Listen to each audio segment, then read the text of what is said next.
Hi there. The Church of Nowhere and God, General Operations Department, GOD. There's got to be somebody up there who's in charge of something down here. It can't be just chance alone. Uh, there's something missing from the Church of Nowhere, or Church of Nothing, and that is God, really. And even if you don't believe in a sort of personal God or a big king in the sky or something like that, you're still going to have something. And this something we'll call X. And this something is other than you, certainly that, other than you. So it's not all about you. And I don't want to say greater than you, because that would sort of give the wrong impression. Greater than, well, certainly greater than your significance.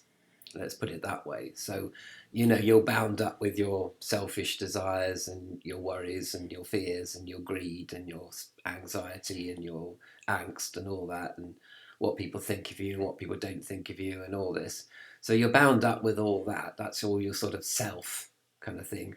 But this is sort of greater than yourself, greater than your self concerns, your narcissism, your self-referencing all the time, what's in it for me kind of attitude, and you're something. So that's something greater than self in that sense, greater than your significance. So you look up at the stars and you feel small, which is good because that's exactly what you are in relation to the universe, a very very small thing, okay, insignificant thing.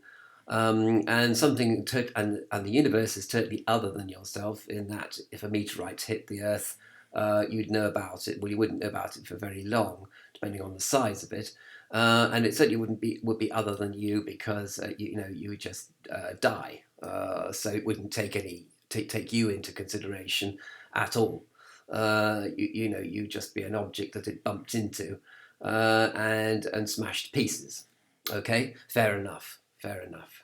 But I say that because I'm middle class, rich, and not and I'm not in an old people's home waiting to die kind of thing. Do you know what I mean? So I can sort of say that with a bit of swanky smugness about me.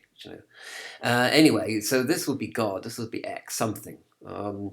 And the Church of Nowhere doesn't have this something because it doesn't have a metaphysics. It doesn't have a God, although there are probably quite a few agnostics in the Church of Nowhere, which is a bit different, I suppose. But so taking at least well, not an agnostic view, but thinking about the nature of this God, this General Operations Department, which it actually isn't.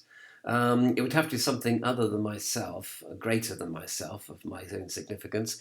And the only thing I can think of really is moral living, which we've already discussed as a massive paradigm of the Church of Nowhere. So your vegan lifestyle, your minimal living, your antinatalism, for example, your wish to reduce your carbon footprint, for example, to a minimum level, things like that. Now they're certainly other than yourself.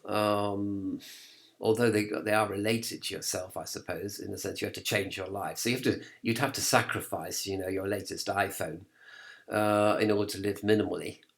So I suppose sacrifice, which is something which a lot of religions do require you to do, you have to give something up. You have to surrender something to the gods or to God. Like you have to surrender your sexuality and become, celibate, for example.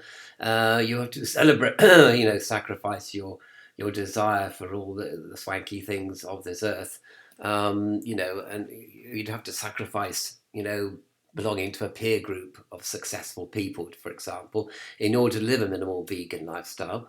Although some people would say, well, you don't have to do that. There's lots of rich vegans around and materialistic vegans around for that matter, and there certainly are. But nevertheless, a change of lifestyle always means a death or something, a sacrifice of something, of some part of your life as it is now, in order to accommodate this new ethical living that you're going to go into. So in that sense, that's God. something other than something greater than you, something other than you are now, for example, and something greater than you are now as well, because you're doing something for the planet on an individual level, or your family is, or extended family, or whatever. And you're getting your business to do the same, or your employer to do the same. Do you know what I mean? So you could say that was sort of God, but what's the difference between that kind of God and playing computer games, for example, or going to see your local football team play every Saturday, or getting pissed or stoned or whatever? You could say that's something other than you because you're drunk. Or you're addicted to games, and you could say that's sort of greater than your significance because you're sitting there of no significance playing this non-significant game, or getting drunk and stoned in a non-significant way, or supporting your football team fanatically, or collecting matchboxes or something, and that's helping you to get out of yourself, as it were. Do you know what I mean? Because you don't like yourself, and you could say, well, that's sort of God as well. I mean, the drink and the drugs are God, or the money is God, or there's lots of things that could be God that represent escape from self, from, keep yourself busy, like, be a workaholic, and that stops you from thinking about your insignificance and your meaningless life. Which is one of the Danny Shine's main arguments when he mocks the mob, as it were, and takes the piss out of the sheeple. Oops, sorry, I shouldn't swear. Anyway, so that's what that. But I think that's sort of not really kind of what I mean by God, because you want to take yourself with you. I mean, if you're going into a computer game, then you become your avatar, or you're playing Second Life or something. Then that's not yourself. You want to take yourself into a realm where things are other than yourself.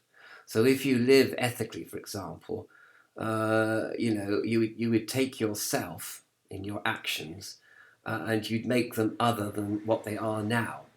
So that's kind of taking yourself into an area of non-self. It becomes a sort of new self, a sort of born again self, as it were. But on the other hand, the YouTube Church of Nowhere also has one of its pillars, as it were, pillars of belief, the belief in meditation. So in meditation, you become aware of this something, this X, which is something other than yourself, or something greater than your significance.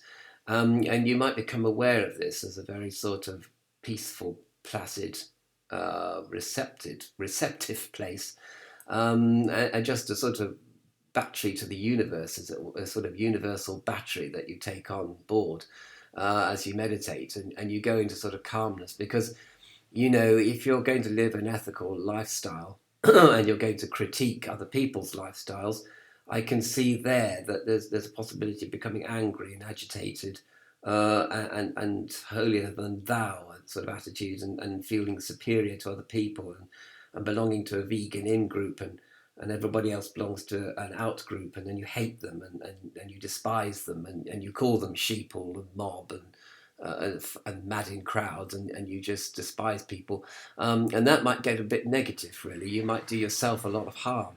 It won't do them any harm, because if they are sheeple and mob and you kick them, they don't mind, because they're so used to being kicked by the authority anyway, that being kicked by you isn't going to make much difference. They're used to being kicked, period.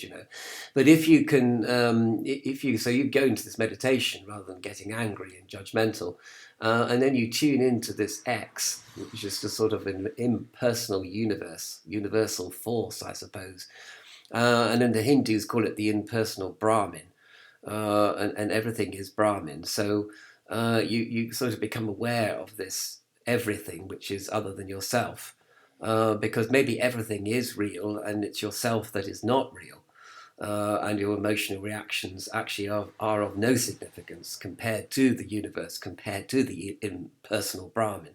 So I can see that God might be born out of your meditation, in that sense of the word, but it's still not going to be a personal, king standing on a cloud kind of thing. Do you know what I mean? It would be just sort of tuning into the universe, as the sort of hippies would say, and gathering a sort of energy or inspiration or spirit or vitality from an infinite source, which is sort of to be found via your meditation.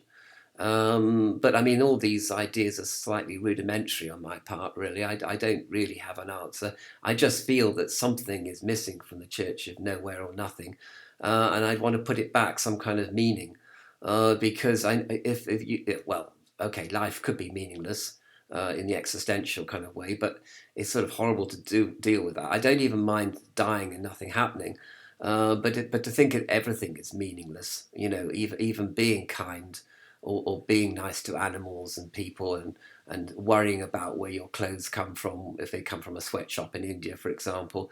I feel that that has meaning, surely, and that has meaning that's greater than yourself and other than yourself. So I agree. Ethical living could instill you with a sense of meaning, but it also has a kind of a downside as well. So as well as ethical living, you need to meditate, and you need to tune in to something which doesn't involve being a vegan or worrying about where your clothes from, or not buying stuff from Israel or whatever.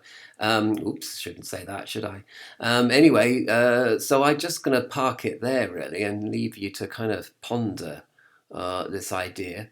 And maybe you think that meditation or tuning into the impersonal Brahman is actually more important even than ethics and morality, because at the end of the day, it's all about your own self and not about other people. On the other hand, of course, there's also the argument that you can lead by example. And so if people, if you just say to them, well, I'm a vegan, or I worry about where I buy my stuff, and I buy stuff from charity shops, and not from new shops and stuff like that. Although charity shop stuff has all been new once, hasn't it? Like, you know what I mean?